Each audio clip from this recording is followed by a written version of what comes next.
सूर्य जो कि पूर्व दिशा में उदित हुआ है उसमें भी लाली है, और जो सूर्य पश्चिम दिशा में अस्त हुआ है उसमें भी लाली है। लाली में कोई अंतर है क्या भाई? बताओ भाई। हाँ, दिलीप जी बताएंगे। लाली में कोई अंतर है? लाली में कोई अंतर नहीं है। फिर भी देखिए दोनों में अंतर है। कैसे अंतर है इसको अपन समझते हैं, ठीक है। सुबह जब सूर्योदय होता है तो क्या होता है, उस समय पर वह जो सूर्य उदित हो रहा है वह प्रकाश को लेकर के आता है, ऊर्जा को लेकर के आता है, फूलों को खिला देता है। कमल भी उस सूर्य की प्रभा से मुस्कुराते हैं, खिल जाते हैं, और जितने भी प्राणी सोए हुए थे, अंधकार में थे, वे सब अपनी ऊर्जा पा करके अपने दैनिक कर्तव्यों को करने के लिए तैयार हो जाते हैं। अगर कोई धार्मिक व्यक्ति है, अगर कोई धार्मिक व्यक्ति है तो वह क्या करता है? अगर कोई धार्मिक व्यक्ति है तो वह मंदिर की ओर अपना मुख कर लेता है। कब? जब सूर्योदय होता है तो धार्मिक व्यक्ति क्या करता है कि भाई अब सूर्य उदित हो गया, और वह तुरंत कोशिश करता है कि मैं जल्दी से जल्दी मंदिर में जाऊं, भगवान का दर्शन करूं। ठीक है, ये कब होता है? जब सूर्य उदित होता है। छोटे छोटे बच्चे हैं, वे तुरंत उठ करके तैयारी करने, और लोग मॉर्निंग वॉक पे जाते हैं। भैया मॉर्निंग वॉक पे जाते हैं ना? कब जाते हैं? सुबह जाते हैं भाई। वो मॉर्निंग वॉक पे रात्रि में ही चले जाते हैं, और रात्रि में आप अंधकार में दौड़ोगे तो कितनी हिंसा होगी भाई, कितनी हिंसा होगी। रात्रि में कोई भी क्रिया नहीं करनी चाहिए, और विशेष तौर से रात्रि में वैसे परिक्रमा भी नहीं लगाते नहीं है ना। तो इसलिए यह सोचिए जो मॉर्निंग वॉक में 4 बजे से जा रहे हैं उनकी कितनी हिंसा हो रही, और फिर वो दौड़ते हैं, फास्ट दौड़ो। अब नीचे चींटी है कि क्या है, और कितने सूक्ष्म छोटे छोटे मच्छर सुबह होते हैं कि नहीं। तो जो लोग ऐसे जाते हैं उनके बहुत ज्यादा हिंसा होती, तो उससे क्या होता है, तो ऐसे कार्यक्रम हमको नहीं करना चाहिए। यदि आपको ऊर्जा चाहिए, शरीर स्वस्थ करना है, तो मंदिर की 108 परिक्रमा लगाओ। कब? रात में नहीं, जब सूर्योदय की पहली किरण फूटे उसी समय अपने 6 बजे आ जाओ। 6 बजे, 6:15 बजे करीब सूर्य हो जाता है, ठीक है। 6:15 बजे से लेकर के आप आधा घंटा परिक्रमा लगा लो। क्या होगा? शरीर स्वस्थ, पापों से बचे, और भगवान की स्तुति करते परिक्रमा लगाएंगे तो अपना सारा शरीर भी स्वस्थ होगा, और आप उसमें गोल गोल घूमोगे तो क्या होगा, आपके पैरों की विशेष एक्सरसाइज होगी, और घुटने भी स्वस्थ। क्योंकि देखिए आप शरीर में अब ज्यादा चलना फिरना तो रहा नहीं। पहले लोग 1 मील 2 मील पैदल जाते थे, मंदिर में तो गाड़ी का प्रयोग ही नहीं करते थे। अभी मंदिर जाना है तो भगवान के द्वार पर पूरी स्तुति पढ़ते हुए और बहुत शुद्ध भावों से बिना चप्पल के आते थे कि नहीं। तो इसलिए अपन समझेंगे कि जो सूर्य उदित हुआ है वह हर प्रकार से पक्षी चहचहा उठते हैं और अपने घोंसलों को छोड़ करके मुक्त गगन में उड़ने लगते हैं। सब लोगों की क्रियाएं कैसी शुरू हो जाती है, सब प्रसन्न हो जाते हैं। सूर्य का उदय कैसा है, प्रसन्नता को देने वाला। और एक तरफ सूर्य अस्त होता है, तो जब सूर्य अस्त होता है तो वह कैसा है, उस समय भी लाली है, लेकिन जो प्रभात की लाली है वह ऊर्जा देने वाली है, प्रकाश देने वाली है, देव दर्शन देने वाली है। लेकिन जो शाम की लाली है वह कैसी है, जब पूर्ण अंधकार हो जाता है तो कि नहीं? सबके शरीर थक जाते हैं और अंधकार होता है। उसके बाद एक लाली के पीछे प्रकाश छुपा है और दूसरी लाली के पीछे अंधकार छुपा है। अब इसको समझना कि एक तो है, अब एक की तुलना की जाती है, एक जो सूर्योदय है उसकी तुलना की जाती है प्रशस्त राग से। मतलब प्रशस्त राग यदि आप करते हो तो वह भव समुद्र से तारने वाला है। पंच परमेष्टि के प्रति भक्ति करते हो, आरिका चुल्लक आदि के प्रति भक्ति करते हो तो ये संसार समुद्र से निकालने वाला होगा। और अगर अप्रशस्त राग कैसा है, और उससे जीवन में मोक्ष का प्रकाश भर जाएगा। लेकिन जो अप्रशस्त राग है वो कैसा है? वह ढलते हुए सूर्य की लाली के समान है। जिस प्रकार से सूर्य ढलता है और ढलने के बाद जीवन में अंधकार हो जाता है, उसी प्रकार से संसार में आप पुत्र, बेटी, पोती, माता पिता इनसे जो राग कर रहे हो, यह राग कैसा है? ढलते हुए सूर्य की लाली के समान। वह भी लाल है, लेकिन लाल होने के बाद भी वह अंत में आपके पूरे जीवन को मोह की कंदरा में लेकर के चला जाएगा, दुर्गति में लेकर के चला जाएगा। इसलिए प्रेम भी करना है तो किससे करना? पंच परमेष्टि के चरणों से प्रीति करना, तो आपके जीवन में प्रकाश ही प्रकाश बढ़ जाएगा, आप उत्तम गति में जाओगे। और यदि परिवार से, धन से, पुत्र से, मित्र से, इनसे प्रेम करोगे तो क्या होगा? दुर्गति में चले जाओगे। तो हमको भैया कौन से सूर्य के पीछे चलना है? भैया उगते हुए सूर्य के साथ चलना है, ढलते हुए सूर्य के साथ नहीं चलना।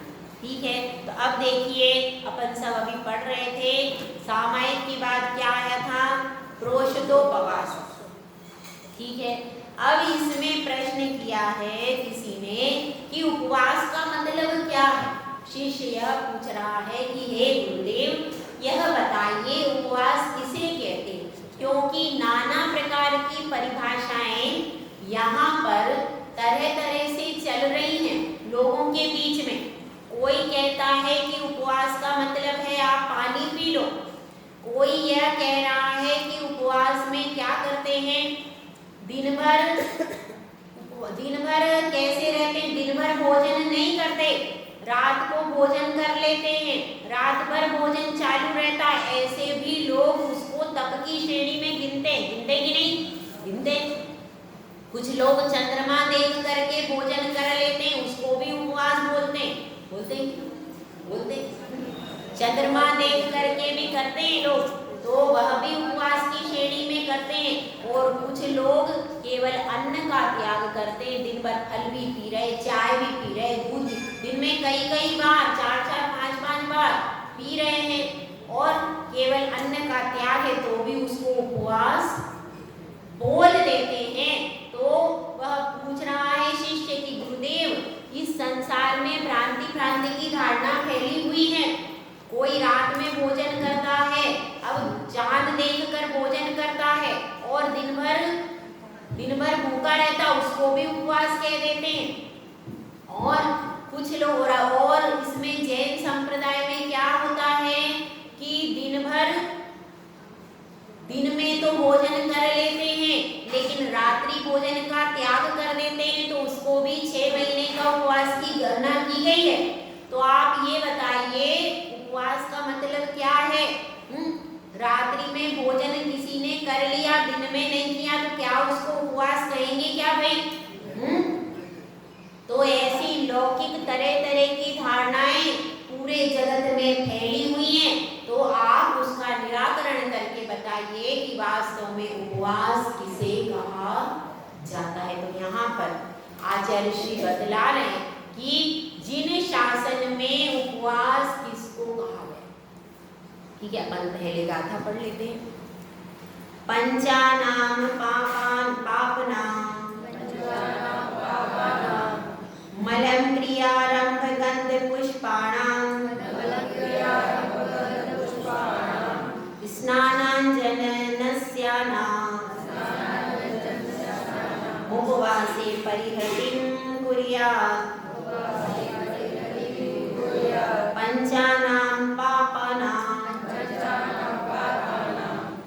मलं क्रियारम्भगन्धपुष्पाणां स्नानाजन्यस्यानाम् उपवासे परिहृतिं कुर्यात्। अब इसको अपन समझते हैं कि यहाँ पर क्या कहना चाह रहे हैं। आचार्य परमेष्ठी कह रहे हैं यहाँ पर उपवास क्या होता, 5 प्रकार के पापों का त्याग होना चाहिए। किसमें? उपवास। 5 प्रकार के जो पाप हैं उनमें से किसी भी पाप को नहीं करना। ठीक है। उसके बाद क्या है? मलन क्रियारंभ, यानी शरीर का श्रृंगार नहीं करना। शरीर का वस्त्रादि भी ऐसे उपवास है आपका, तो ऐसे तड़कीले भड़कीले वस्त्र और छोटे छोटे वस्त्र नहीं पहनना। छोटे वस्त्र कैसे हैं? स्त्रियों की भी ऐसी वेशभूषा होना चाहिए जिनसे उनका पूरा शरीर व्यवस्थित ढक जाए। ऐसी वेशभूषा नहीं होना चाहिए जिसमें से आधा शरीर आपका दिख रहा। इसका भी ध्यान रखें। अपनी जितनी शालीन वेशभूषा होती है उतना अपना सम्मान बढ़ता है। भले ही सामने वाला बोले नहीं, लेकिन जितनी शालीन सात्विक स्त्रियां सिर पर पल्ला लेकर मंदिर जा रही हैं, उसको कोई भी कुछ भी बोले, भले ही कितनी सुंदर स्त्री है पर सिर पे पल्ला लेके नीची नजर करके जा रही है, तो फिर भी कोई व्यक्ति उसको छेड़ने में 1000 बार सोचता। क्यों? क्योंकि उसकी वेशभूषा कैसी है? शालीन है और नजर झुकी हुई है और अपनी शालीनता से अपने कार्य के लिए ही जा रही है। और जो ऐसे फैशनेबल वेशभूषा पहन करके जा रही है तो फिर उसको कोई भी कुछ भी कह दे। तो इस चीज को अपने को समझना है कि हमारी दृष्टि कैसी है और हमारी वेशभूषा कैसी। उपवास का दिन है तो अपने वस्त्र बिल्कुल सिंपल। सबसे अच्छा क्या है? सूती वस्त्र पहनो, हथकरघा का वस्त्र पहनो। जो सूती वस्त्र पहनोगे तो क्या होता है, सूती वस्त्र में ऐसी पावर है कि गर्मी के दिनों में आपको गर्मी नहीं लगती, उसमें हवा पास हो जाती, उसमें छिद्र होते, इसलिए क्या होता है, गर्मी नहीं लगती। और सर्दियों में आपको ठंड भी नहीं लगेगी। ऐसी पावर किसमें है? केवल सूती वस्त्र में।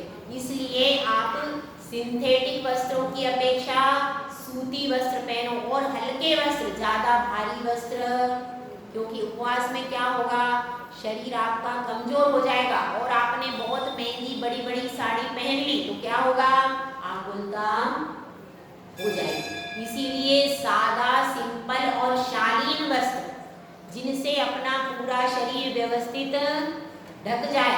वस्त्र केवल शरीर को ढकने के लिए है, किसी को दिखाने के लिए नहीं है। इसका अपन ध्यान रखें। तो अब इसमें बताया शरीर का सामान्य वस्त्र पहनने का निषेध नहीं है। सामान्य वस्त्र पहनो लेकिन ज्यादा जिनमें श्रृंगार हो, जिनमें फैशन वाला हो, ऐसा वस्त्र नहीं पहनना और अत्यधिक श्रृंगार भी नहीं करना। कैसे करते हैं? उपवास है तो भी अपन पूरी तरीके से मेकअप करके, सब तरह से लगा करके और फिर मंदिर में आ रहे हैं। तो जिस दिन उपवास हो उस दिन मेकअप का त्याग करना पड़ेगा। सोच लो भाई, उपवास करो चाहे मत करो, लेकिन मेकअप का करना, इसलिए सब लोग सोचो जिस दिन उपवास होगा उस दिन आप अपने चेहरे पर कोई भी क्रीम, कोई भी पाउडर, कोई भी इधर उधर की चीज, नेल पॉलिश है, ये सारी कोई भी चीजें नहीं लगाना। ऐसा मैं नहीं कह रही, इसमें कह रहे हैं। हाँ क्या कह रहे हैं? स्नान भी कौन सा करना? अब इसमें स्नान का भी आ रहा है ना, स्नान का बाद में आ रहा। ठीक है, अभी तो श्रृंगार का आ रहा है। सबसे पहले शरीर में सिंपल सूती वस्त्र और बाल भी कैसे होना चाहिए, बालों को भी बांध लेना चाहिए उसको। क्यों? क्योंकि हमारे खुले बालों की स्टाइल देखकर किसी के मन में विकार आ सकता है। इसीलिए जिस दिन उपवास करो उस दिन अपने बालों को व्यवस्थित बांधे। और बिंदी लगाने का मना नहीं है। जो सुहागिन की 16 श्रृंगार होते हैं वह कर सकती है, वह निषेध नहीं। अब कोई सुहागिन स्त्री है तो ऐसा तो नहीं कि बिंदी नहीं लगाएगी, बिंदी आप लगा सकते हैं, वो तो जरूरी है। मांग भर सकते हैं, बिंदी लगा सकते हैं, वो श्रृंगार नहीं है। लेकिन जो ऊपर से लीपना पोतना, वो ऊपर का लीपा पोती नहीं करना। उस दिन बिल्कुल आप सिंपल तरीके से आइए। आपका उपवास है तो सबसे पहले श्रृंगार का त्याग, ठीक है, ये इसमें बता है। श्रृंगार का मतलब उबटन आदि है। कुछ लोग उबटन आदि लगाते हैं, वो फेशियल क्या करते हैं, उसमें कुछ क्रीम आदि लगा देते हैं, उसके बाद उसको हटा देते हैं, ऐसे ही करते हैं कुछ। वो पहले उपटन होता था, बेसन आदि से उपटन करते, मुल्तानी मिट्टी से पहले उपटन करते थे और उसके बाद चेहरा, वही अब फेशियल में तरह तरह की क्रीम व्रीम लगा देते हैं और करते। तो ऐसा भी क्रीम उपटन नहीं लगा सकते। जिस दिन उपवास किया है उस दिन खुशबूदार इत्र, सेंट और तरह तरह के उपटन, क्रीम आदि कुछ भी नहीं लगा सकते। तेल आदि की बात अलग होती। यदि आपका कहीं ऐसी स्थिति हो गई, चेहरा बहुत फट रहा है, तो आपको फिर शुद्ध तेल आदि प्रयोग कर सकते। क्यों? वो शुद्ध है, तेल आदि फिर भी शुद्ध है। लेकिन अलग से श्रृंगार का मतलब यहाँ पर सिर्फ अपनी चेहरे पर एक्स्ट्रा क्रीम, पाउडर, लिपस्टिक आदि नहीं लगाना, ये बताना। और बालों में भी शैम्पू नहीं लगा सकते। जिस दिन आपका उपवास है उस दिन आप शैम्पू, क्योंकि शैम्पू लिक्विड होता है, उसमें केमिकल आदि डालते हैं और उसमें सुगंध के लिए कुछ भी हिंसक पदार्थ का प्रयोग हो सकता है। तो सर्वोत्तम क्या है, जिस दिन उपवास हो उस दिन बाल धोने ही नहीं चाहिए। एक दिन पहले ही आपको बाल धोना है तो एक दिन पहले ही बालों को धो लो, उस दिन नहीं धो। तो इसलिए क्या करना, और यदि उस दिन भी धोना है तो क्या करना, तो आप शिकाकाई है, रीठा है, आंवला है, इन तीनों को पीस करके पेस्ट बना, वो पेस्ट बना लो या उसको वो बना लो चूरा, और उससे उसको कटोरी में गला दो, उससे बिल्कुल झाग आ जाएगा, उससे वो शुद्ध, मतलब अशुद्ध पदार्थों का तो बिल्कुल भी प्रयोग नहीं, ये बता। साबुन भी आप लगा रहे हैं और साबुन में चर्बी डली है, तो कम से कम उपवास के लिए एक अपना कोई आयुर्वेदिक सोप रख लो, या फिर मुल्तानी मिट्टी के भी साबुन बनाते हैं लोग, तो मुल्तानी मिट्टी का साबुन बना लो, या फिर आयुर्वेदिक साबुन जो बनते, नीम है और भी तरह तरह के आयुर्वेदिक साबुन है मार्केट में, विद्यांजलि और भी साबुन है मार्केट में जो आयुर्वेदिक बनाते हैं, उसमें लिखा रहता है सब चीज़, चंदन से उससे तरीके से बनाते हैं। तो जो साबुन आयुर्वेदिक बनते हैं जिनमें लिखा रहता है इसमें किसी प्रकार के गलत प्रोडक्ट का, हिंसात्मक सामग्री का उपयोग नहीं किया जाता, तो उस साबुन को भी आप प्रयोग कर सकते हो। तो कम से कम जिस दिन हमने उपवास किया है उस दिन कोई भी हिंसात्मक उपकरण का प्रयोग नहीं करना, इसी को यहाँ पर बता रहे हैं। और क्या करना है, इत्र फूले, सुगंधित इत्र फूले, ये लिखा है ना यहाँ पर, गंध, ये लिखा है ना, गंध, गंध मतलब यहाँ लिखा है गंध पुष्पाणाम लिखा है ना, गंध मतलब क्या है, तरह तरह के सेंट, इत्र, तो यह सब उपवास के दिन नहीं लगाना चाहिए। और पुष्पाणाम, फूलों की माला आदि का भी प्रयोग नहीं करना चाहिए, और उनको सूंघ ना लगाना। अब तो खत्म हो भैया, चोटी नहीं रही तो कहाँ फूल लगे, चोटी होती थी, जूड़ा होता था तो फूल लगते थे बालों में और सुंदरता भी बढ़ती थी अपनी।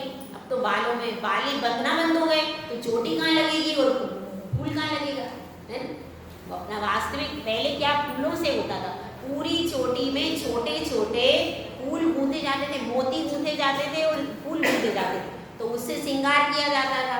वेणी लगाते थे, पुराने लोगों से पूछो, पहले वेणी वो लगती थी बालों में लगाते थे, तो वो पहले, क्योंकि अब पहले चोटी होती थी तो तरह तरह के ये सब हो सकते थे, अब क्या हो गया, चोटी ही नहीं रही तो कैसे क्या करेंगे।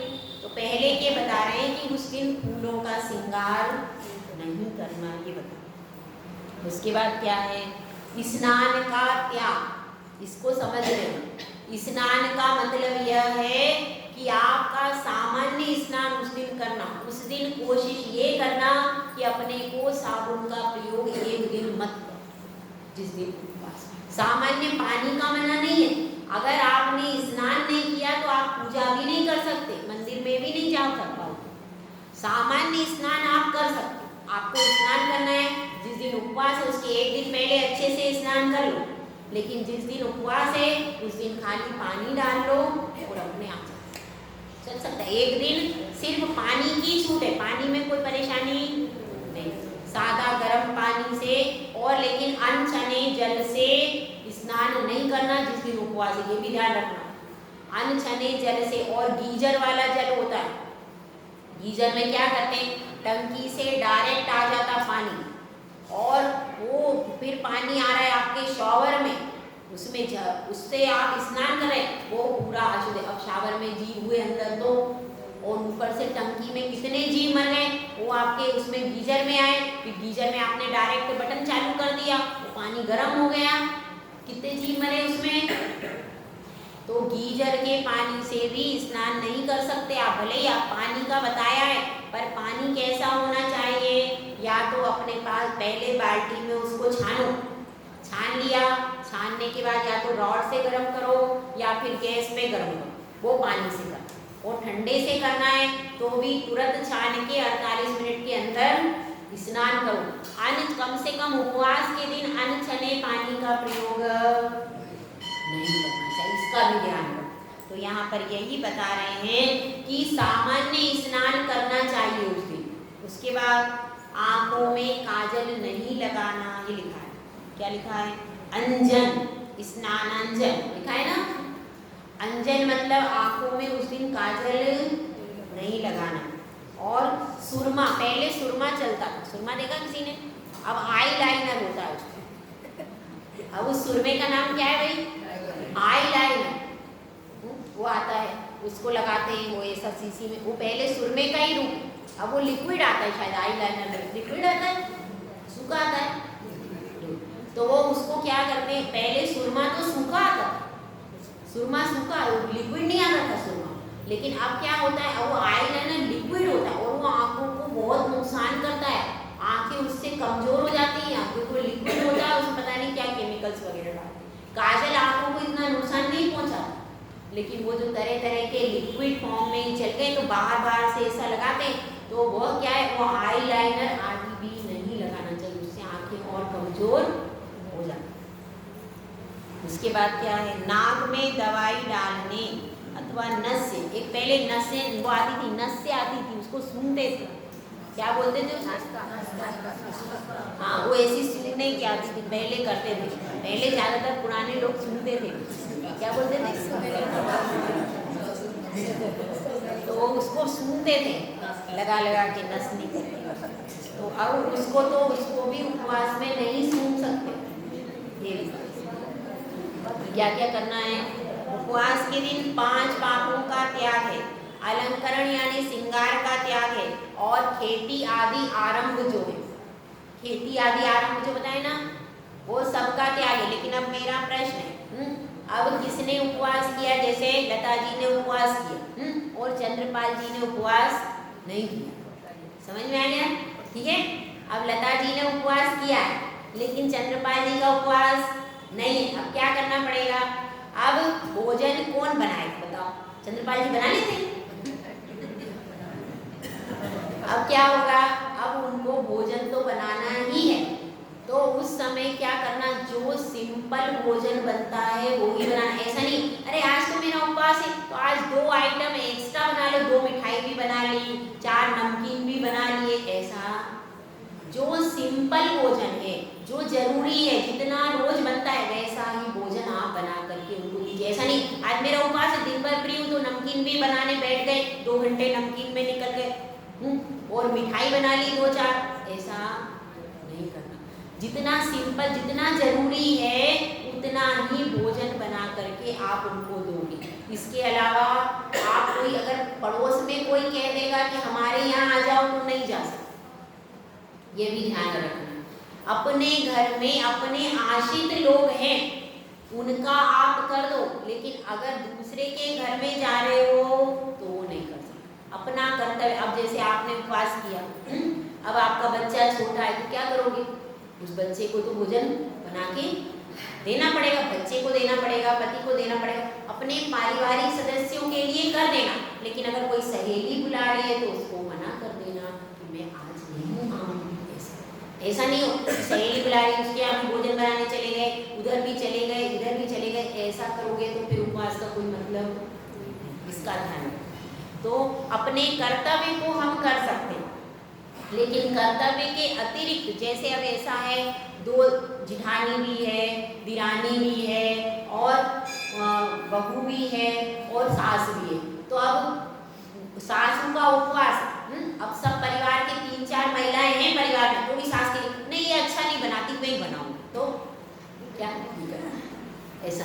अब उस दिन कम से कम अपने को 2-3 व्यक्ति यदि परिवार में बनाने वाले हैं और आपका उपवास है तो आप कोशिश करो थोड़ी बहुत हेल्प कर दो, ठीक है, लेकिन ज़्यादातर कोशिश ये करो कि अपन बचें, अपन आरंभ से बच जाए। यदि वो कह देती है कोई बात नहीं मेरा उपवास पड़े तो तुम बना देना, आज मैं बना लेती हूँ, तो आप उससे बनवा लो, उसमें आप आरंभ से बच जाओ। ऐसा आपस में भी कर सकते हैं, जैसे दो है जेठानी दिरानी, और दिरानी का उपवास हो तो जेठानी कर ले, जेठानी का उपवास हो तो दिरानी कर ले, ऐसा भी आपस में, ये आपस में सेटलमेंट होगा।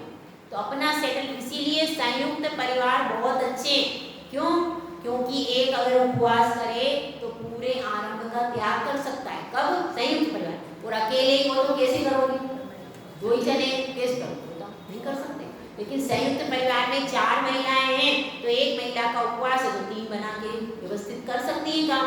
तो इसलिए संयुक्त परिवारों में धर्म ज्यादा कर सकते हैं, ये बता। और क्या क्या बता दिया।